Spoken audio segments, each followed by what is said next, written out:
Hello EMS learners and welcome. आज हम सीखेंगे कि जीएसटी टैक्सेशन मास्टर में किसी विशेष तिथि से टैक्स रेट में बदलाव कैसे लागू किया जाता है।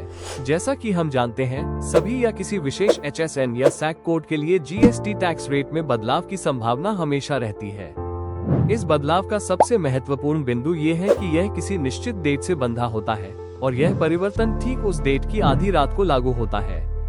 इसका मतलब है कि पिछली टैक्स रेट आधी रात तक और आधी रात के तुरंत बाद नया टैक्स रेट प्रभावी हो जाता है। ईएमएस इस प्रक्रिया को बेहद स्मार्ट और आसान तरीके से संभालता है। यूजर पहले से ही नए टैक्स रेट और उसका प्रभावी डेट एंटर कर सकते हैं। सिस्टम तब स्वतः इस समय सीमा की निगरानी करता है और जैसे ही प्रभावी डेट की आधी रात आती है, सभी जीएसटी लेन देन पर नए टैक्स रेट स्वचालित रूप से लागू कर देता है, जिसके लिए यूजर को कोई अतिरिक्त कार्रवाई करने की आवश्यकता नहीं होती। आइए अब प्रैक्टिकली समझते हैं कि जीएसटी टैक्सेशन मास्टर में टैक्स रेट में बदलाव कैसे किया जाता है। ईएमएस के गेटवे मेन्यू से जीएसटी टैक्सेशन मास्टर खोलें। जिस एचएसएन या सैक कोड में टैक्स स्लैब चेंज किया जाना है, उसे फाइंड बटन के इस्तेमाल से सर्च करें। अब रिकॉर्ड को चेंज करने के लिए एडिट बटन पर क्लिक करें।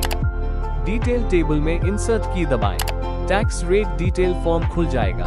अब इफेक्टिव डेट में आज की तारीख दिखाई दे रही है। इसे आवश्यकता अनुसार बदलें। एंटर की दबाएं और टैक्स रेट को आवश्यकता अनुसार चेंज करें। टैक्स रेट अपने आप डिस्ट्रीब्यूट हो जाएगा। यदि सेस लागू है तो सेस परसेंटेज एंटर करें और सबमिट बटन पर क्लिक करें। अब टेबल में अलग अलग इफेक्टिव डेट के साथ 2 टैक्स रेट्स दिखाई देंगे। अब रिकॉर्ड को सेव करें।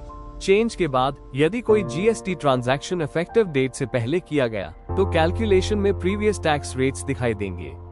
यदि ट्रांजैक्शन डेट इफेक्टिव डेट या उसके बाद है तो कैलकुलेशन में न्यू टैक्स रेट्स लागू होंगे। यही प्रक्रिया है टैक्स रेट में परिवर्तन करने की। इसी तरह जितने भी कोड्स के इफेक्टिव रेट्स बदलने हैं, उनके लिए ये प्रक्रिया दोहराएं। अगर यह वीडियो आपको हेल्पफुल लगी हो तो लाइक, शेयर और सब्सक्राइब करना मत भूलिए। Thank you for watching.